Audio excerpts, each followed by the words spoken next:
Hello guys, आज हम इस वीडियो में इन्फोसिस के को फाउंडर नागवरा रामाराव नारायण मूर्ति के बारे में बात करेंगे। नारायण मूर्ति ने अपने सेल्फ कॉन्फिडेंस, हार्डवर्क और ऊंची सोच के साथ कंपनी को सॉफ्टवेयर के एरिया में सफलता की नई ऊंचाइयों पर पहुंचा दिया है। इंडियन आईटी इंडस्ट्री में एक सक्सेसफुल बिजनेसमैन और इन्फोसिस के को फाउंडर नारायण मूर्ति ने फॉरेन में भी इंडियन आईटी कंपनीज का झंडा ऊंचा किया है। चलिए जानते हैं इन्फोसिस के को फाउंडर नारायण मूर्ति की सक्सेस की स्टोरी के बारे में। नारायण मूर्ति का जन्म 20 अगस्त 1946 को कर्नाटका के कोन्नर जिले में हुआ। वो एक मिडिल क्लास फैमिली से हैं। उनके परिवार में 8 भाई और एक बहन है। उनके पिताजी एक स्कूल टीचर और चाचा जी एक सोशल वर्कर के रूप में काम करते थे। नारायण मूर्ति बचपन में ही बहुत जीनियस स्टूडेंट थे। वो कोई भी क्वेश्चन का हल चुटकियों में कर देते थे। उन्होंने अपनी स्टार्टिंग की स्टडी एक सरकारी स्कूल से पूरी की।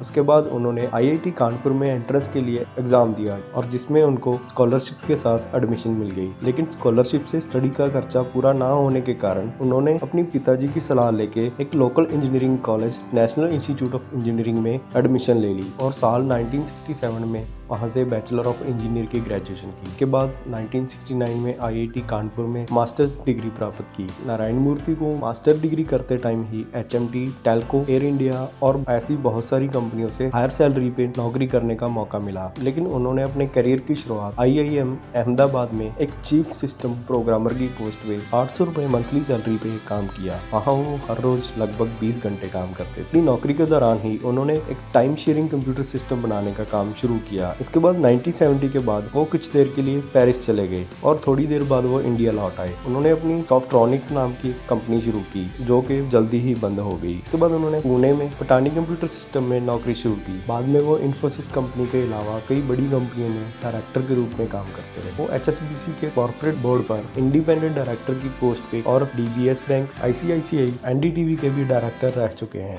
यही नहीं, उन्होंने अपने करियर में कई एजुकेशनल ऑर्गेनाइजेशन के साथ एक एडवाइजर और मेंबर के रूप में भी काम किया है। नारायण मूर्ति की टीसीएस कंपनी में काम करने के टाइम पे उनकी मुलाकात काफी सारे सॉफ्टवेयर प्रोफेशनल से हुई और 1981 में उन्होंने अपनी पत्नी से 10,000 रुपए उधार लेके इन्फोसिस कंसल्टेंट प्राइवेट लिमिटेड की स्थापना की और स्टार्टिंग कर दी। 1981 में उनको कंपनी का सीईओ बनाया गया। इस तरह वो साल 2002 तक सीईओ बने रहे और कंपनी में 21 सालों तक काम किया और इंडियन आईटी इंडस्ट्री का विकास करने के लिए उन्होंने ग्लोबल स्केल पर चलने वाले मॉडल्स को बनाया और अपनी लीडरशिप में एक छोटी सी सॉफ्टवेयर कंपनी को दुनिया की बड़ी सॉफ्टवेयर कंपनीज के बराबर खड़ा कर दिया। और यही नहीं, 1991 में उनकी कंपनी एक पब्लिक लिमिटेड कंपनी में ट्रांसफर हो गई। 2002 से लेकर 2006 तक नारायण मूर्ति कंपनी के डायरेक्टर रहे और एडवाइजर भी रहे। इसके बाद अगस्त 2011 में उन्होंने कंपनी में से रिजाइन कर दिया। उसके बाद फिर 2013 में उन्होंने इन्फोसिस में वापसी की और 14 जून 2014 को अपनी इस पोस्ट से हमेशा के लिए रिजाइन कर दिया। नारायण मूर्ति को उनके द्वारा किए गए कामों के लिए बहुत सारे अवार्ड्स भी मिले हैं और उनके परिवार में उनकी पत्नी सुधा मूर्ति जो कि एक सोशल वर्कर और राइटर है और उनके एक बेटा और एक बेटी है। आशा करते हैं कि आपको ये वीडियो अच्छी लगी होगी। अगर अच्छी लगी तो कमेंट करके जरूर बताइए और इस चैनल को सब्सक्राइब करना मत भूलिए। Thanks for watching this video.